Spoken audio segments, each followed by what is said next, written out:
전도서 11장 1절부터 5절까지 말씀입니다.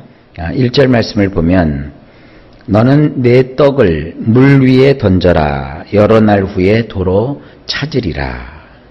이걸 원문으로 보면 이렇습니다. 물들의 표면 위로 내 곡식을 멀리 보내라. 왜냐하면 여러 날들 안에 너는 그것을 찾을 것이기 때문이니라. 여기 보면 우리 성경에 던져라 그러니까 음식 갖다가 물에다가 던지라고 이렇게 하는 말씀처럼 들릴 수 있습니다. 물에다가 음식 자꾸 던지면 물이 오염되죠. 그러면 그 밑에 있는 모든 수자원이 고갈되고 마는 거예요. 지금 그런 뜻이 아니고 원문을 제가 말 그대로 옮겨봤어요. 물이 있잖아요. 물이 한 방울만 있는 게 아니잖아요. 여러 개의 물이 모여서 큰 강이나 바다를 이루게 되죠. 여기서 이 물들이라는 것은 우리가 바다를 생각하면 좋습니다. 그 바다 밑이 아니라 바다 위로. 이 바다 위로 곡식을 멀리 보내는 건 못밖에 없어요. 배를 띄워가지고 거기에 곡식을 실어서 멀리 보내는 거예요. 이건 뭐죠? 무역하는 거예요. 무역. 장사하는 거예요. 그래서 세상을 살아가는 동안에 이제 오늘 이 코엘레트라고 하는 전도자가 이 장사하는 이야기를 좀 하는 겁니다. 이게 오늘 이 말씀은 뭐냐면 재테크라고 하죠. 요즘 사람들 돈 버는 비법이 여기 나오는 겁니다. 돈을 벌려면요 장사를 해야 돼요. 사업을 하든지 장사를 하라 이거죠. 장사를 할 때 여기는 뭐냐면 투자하는 겁니다. 투자. 여기 너의 곡식이라고 그랬어요. 이 자기 자본금, 자기 돈을 가지고 자기 것을 가지고 투자를 하는데 투자는 멀리 보고 하는 거예요. 당장 눈앞에 있는 것만 가지고는 안 됩니다. 멀리 내다보고 아주 멀리 그와 같은 것들을 보내라. 왜냐하면 왜 그렇게 투자를 하되 멀리 내다보고 너의 가진 것을 투자해야 되느냐. 여러 날들 안에 너는 그것을 찾을 것이기 때문이니라. 던져놓고 다시 찾는 게 투자죠. 그러니까 물론 이 한자도 맞아요. 던질 투자. 자본자자거든요. 그래서 돈을 멀리까지 우리가 던져놓는 거예요. 그러면 여러 날이 지나고 나면 그것을 다시 찾을 것이기 때문이다. 예를 들어서 여러분이 어떠한 투자를 하기 위해서 뭐 주식을 샀어요. 사람들 요즘 보면 뭐 주식 같은 거 그게 뭐 돈 놓고 돈 먹기인 줄 아는데 사실은 주식은 투자하는 거예요. 잘 되는 회사에다가 투자를 해서 그 회사가 그 돈이 모아지면 그거 가지고 사업을 크게 벌리는 거죠. 그래서 유망한 업종에다가 투자를 하는 거예요. 그래서 많은 이문을 그 회사가 보면 투자자들에게 이익금을 배당해 주죠. 그래서 그 배당을 받게 되면 어떨 때 보면 원금보다 더 많은 그와 같은 배당금을 받을 수도 있는 겁니다. 바로 이것이 투자의 원리를 말씀하고 있는 겁니다. 지금이야 우리가 투자하는 걸 많이 보니까 투자가 별로 이렇게 신비한 얘기 같이 들리지 않지만 이 성경이 기록될 당시만 해도 이와 같은 경제 이론이 있다는 게 깜짝 놀랄 일 아닙니까? 이 경제 이론은 바로 이와 같은 성경에 기초하고 있다 하는 것을 보시기 바랍니다. 이게 이제 우리 생활에도 이렇게 적용이 됩니다. 우리가 뭔가 이문을 얻고 인생이 잘 되려면 투자할 줄 알아야 돼요. 여러분이 자녀를 키우는 것도 어떻게 보면 먼 미래를 내다보고 자녀에게 삶을 투자하는 거예요. 또 뭐든지 마찬가지죠. 어떤 때는 저는 그런 얘기를 하고 싶을 때 있어요.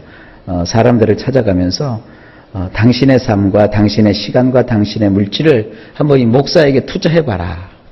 하나님의 나라의 먼 미래를 좀 보면서 야 과연 저 목사가 하나님의 그 일을 이룰 수 있는 목사인가. 그래서 그것이 가능성이 보이면 당신의 삶을 좀 투자하라. 목사 혼자 그냥 허덕허덕 하다가 지쳐갖고 쓰러지면 아무것도 못하는 거예요. 그러나 이런 사람들이 모여서 야, 저 목사님이라면 우리가 이루고자 하는 땅끝까지 이르러 복음 전하는 일을 이룰 수 있겠구나. 그래서 내가 저 목사님에게 투자해야 되겠다. 그렇게 마음을 먹고 헌신하고 함께 하는 거예요. 그러다 보면은 훗날에 여러 날이 지난 다음에 그 안에 너는 그것을 찾을 수 있겠다는 거죠. 무슨 교회가 돈을 투자해서 돈을 거둬들이는 건 아니지만 우리가 헌신을 투자해서 보람을 거두고 장차 하나님 나라의 상급을 받는 것이다. 그런 식으로 여러분들이 생각하시면 됩니다. 1절은 투자의 원리입니다. 그 다음에 2절입니다. 7에게나 8에게 나눠줄지어다. 무슨 재앙이 땅에 임할는지 내가 알지 못함이니라. 원문이 이렇게 되어 있어요.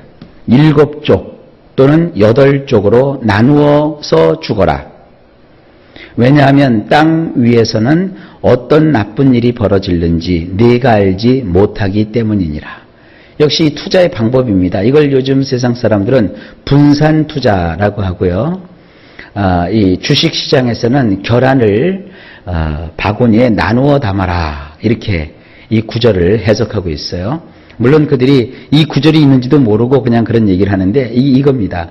자본금을 가지고 투자를 할 때는 한쪽에다가 세상 말로는 올인을 하는 것이 아니에요. 그것을 7이나 8로 쪼개서 이렇게 분산 투자를 하는 거예요. 왜 그러느냐? 이 땅 위에서는 나쁜 일이라는 게 일어나요. 근데 어떤 나쁜 일이 어디에서 일어날는지 우리가 알 수 없기 때문에 분산 투자를 하는 거예요. 분산 투자의 이점이 뭐냐? 되게 이제 그 은행 같은 데 가면은 펀드 같은 거를 한다고요. 그러면 이 그 경제상식이 없고 이런 분들은 어떤 좋은 펀드 없어요? 그 좋은 펀드에다가 자기 돈을 다 갖다 집어넣고 그냥 은행 직원만 믿고 맡기면 그 투자했던 그 펀드가 망하면 그냥 완전히 쪽박을 쳐야 되는 거예요. 그러나 이 예리하고 명석하고 지혜로운 사람은 자기 자본금을 7개 혹은 8개로 나누어서 분산 투자를 해요. 그러면 어떤 데는 남아요. 어떤 데는 손해봐요. 그런데 놓고 보면 이익을 여러 군데서 보고, 예를 들어서 한 5개에서는 이익을 보고 2개에서는 손해를 봤다. 그거는 이렇게 하면 다 뭐가 돼요? 평준화가 되고 또 이익이 되는 거예요. 전체적으로 이익이 되는 거예요. 근데 그냥 돈 먹고 돈 먹기 식으로 한쪽에다가 그냥 몰아서 놓았다가 거기가 망하면 그냥 쫄딱 망하고, 한쪽으로 몰아서 놓는데 거기가 잘 되면 뭐 굉장히 잘 되고, 크고 작은 이익을 떠나서 눈앞의 이익만 쫓아가면 분산 투자를 못해요. 거기다가 다 집어넣었다가 나중에 다 잃어버릴 수가 있는 거예요. 그래서 7개나 8개로 쪼개서 나누어 주거라. 전체적으로 합산해서 전체적인 이익을 나도록 해야 되지 않느냐. 이것이 이제 요즘 투자의 원리로 쓰이고 있습니다. 저는 이 구절을 보면서 참 놀라워요. 어떻게 이런 그 말씀이 벌써 지금부터 약 한 2700년 전 이런 그 말씀을 하나님께서 주셨을까 보고 깜짝 놀랄 때가 있어요. 이게 이제 오늘날도 마찬가지입니다. 여러분 인생을요 한쪽으로만 자꾸 이렇게 생각하시면 안 됩니다.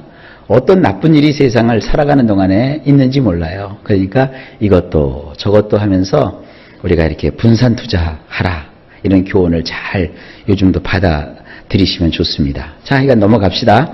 3절입니다. 구름에 비가 가득하면 땅에 쏟아지며 나무가 나무로나 북으로나 쓰러지면 그 쓰러진 곳에 그냥 있으리라. 원전도 똑같아요. 그래도 조금 이제 말투가 다르니까 한번 볼까요? 만일 먹구름들에 비가 꽉 차게 된다면 땅 위에 그것들이 모조리 쓰러지게 되고, 만일 나무가 남쪽으로 쓰러지거나 만일 북쪽으로 그리하면 나무는 쓰러졌던 그 장소에 그대로 있느니라. 이것도 역시 투자의 원리예요. 자, 보세요. 이 구름이라는 게 이동하죠. 이게 이제 이동성 자금이라고 해요.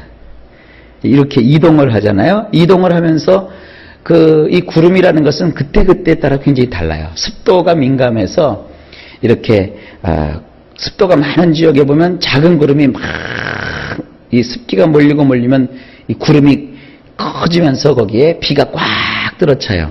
이렇게 때가 되면 어떻게 됩니까? 비가 꽉 차 있는 구름은 땅에다가 가서 하나도 남기지 않고 쫙 쏟게 된단 말이에요.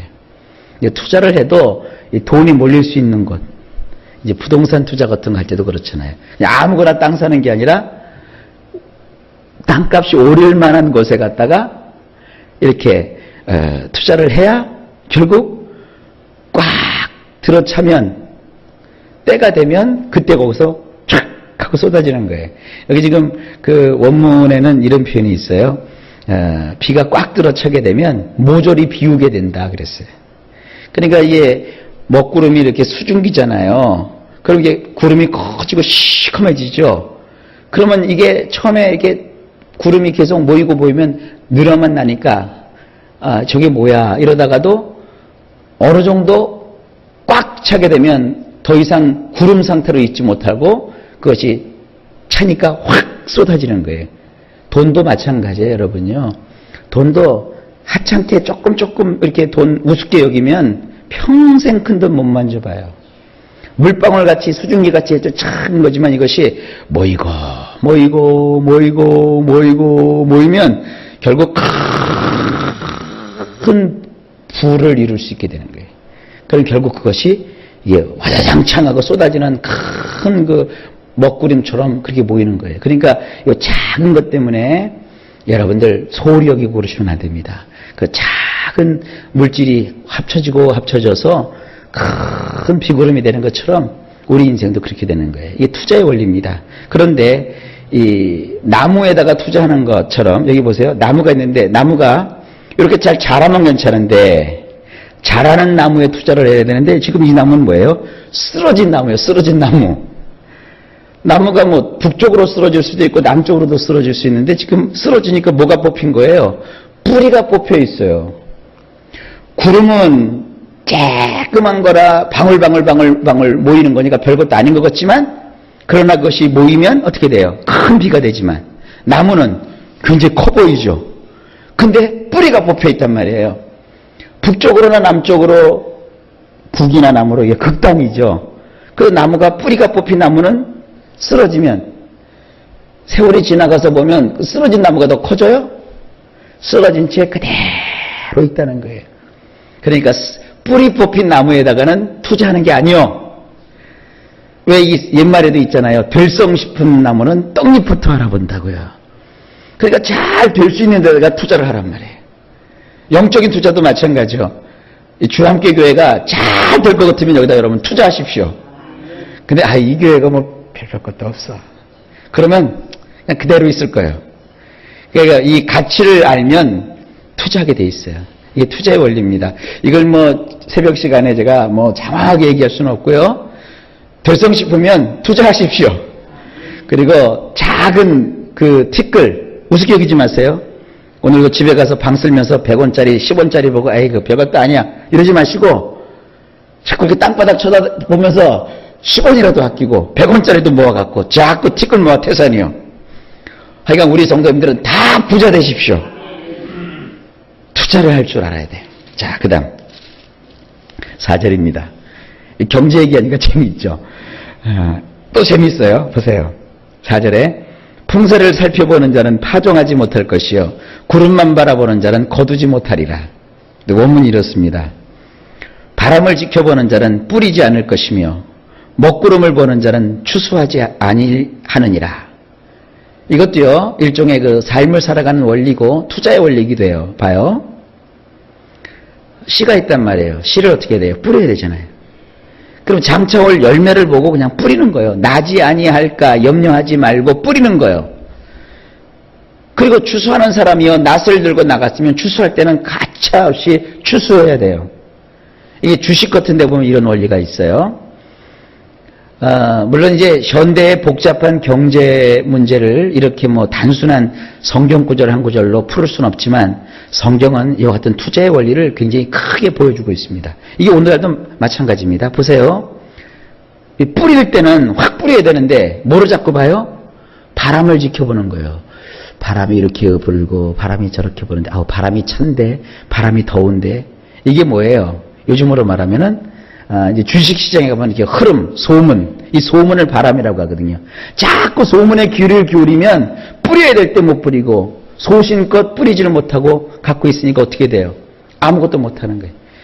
그러니까 이 사람은 결코 인생의 기회를 따서 뿌리지를 못해요. 근데 또 한 가지 추수하러 나가는 사람은 가감없이 추수를 해야 되는데 먹구름을 보니까 이거 비가 오는데 내일 해야지. 또 뭐 이 비가 오는데 이거 날씨가 구질구질한데 이거 다음에 해야지. 이러면 결국은 거둘 때 거두지 못해요.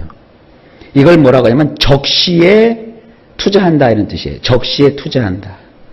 우리가 인생을 살아가는 데 있어서 때가 참 중요한 거예요.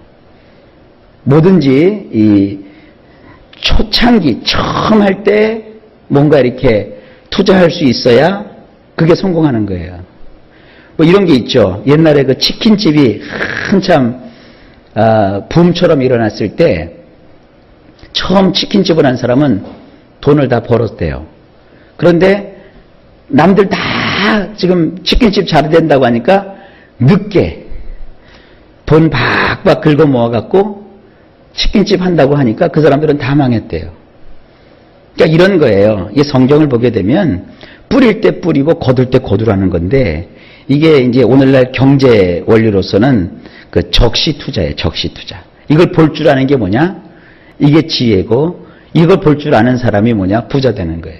그러니까 성경은 이렇게 그 전도서를 통해서 코엘레트가 이런 얘기를 미리미리 해주고 있는 겁니다. 이거 이제 뭐 경제학을 전공하신 분이나 경영학 하신 분들은 이런 구절을 보면서 인생을 한번 이렇게 살펴볼 수가 있죠. 그 다음에 마지막으로 5절을 보시면 이렇습니다. 바람의 길이 어떠함과 아이벤 자의 태에서 뼈가 어떻게 자라는지를 내가 알지 못함 같이 만사를 성취하시는 하나님의 일을 내가 알지 못하느니라. 이 구절을 보게 되면 뭡니까? 이게 뭐 적시 투자를 하고 뭐 1절에 보면은 멀리 보고 투자하고 그러면 나중에 거둘 것이고 2절에 보면 분산 투자를 해서 가지고 있는 자산을 안전하게 혹시 있을 나쁜 일을 대비해서 분산 투자를 하고 그 다음에 3절을 보게 되면 이 모이는 구름에다가 우리가 구름처럼 삶을 살아야지 뿌리 뽑힌 나무에다가 우리가 인생을 투자하면 아무것도 아닌 것. 그리고 4절에 보게 되면 적시에 투자를 할 줄 모르면 안 된다. 그러나 이제 결론을 맺어주는 겁니다. 이 원문을 보면 이렇습니다. 5절을 내가 바람의 길이 무엇인지 뼈들이 자궁 속에서 만삭이 되기까지 어떤지 내가 알지 못함 같이 모든 일을 이루시는 엘로힘의 행하심을 내가 알지 못하느니라. 아무리 뭐 분산 투자를 하고 적시 투자를 하고 멀리 내다보고 너희가 투자를 하고 그리고 돈이 될 수 있는 곳에 너희가 투자를 한다고 해도 사실은 인생이란 뭡니까? 바람의 길이 무엇인지 바람이 이렇게 흘러가는 길이 무엇인지 그리고 이제 예를 또 들어줘요.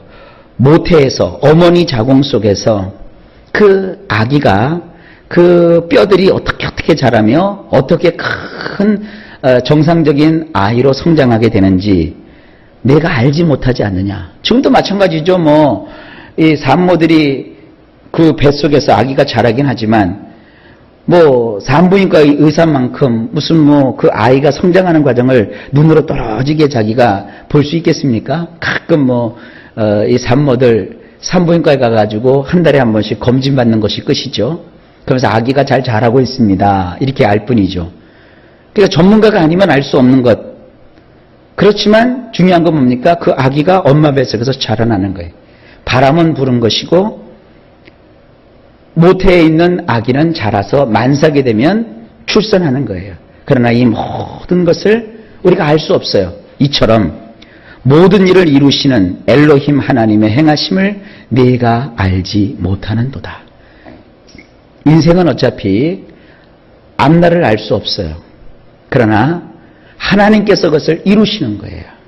그래서 오늘 이 전도서 코엘레트는 인생의 어떠한 투자의 원리를 얘기하면서 그 원리를 우리는 사실은 이렇게 얘기하지만 그것이 어떻게 이루어지는지 우리는 모른다.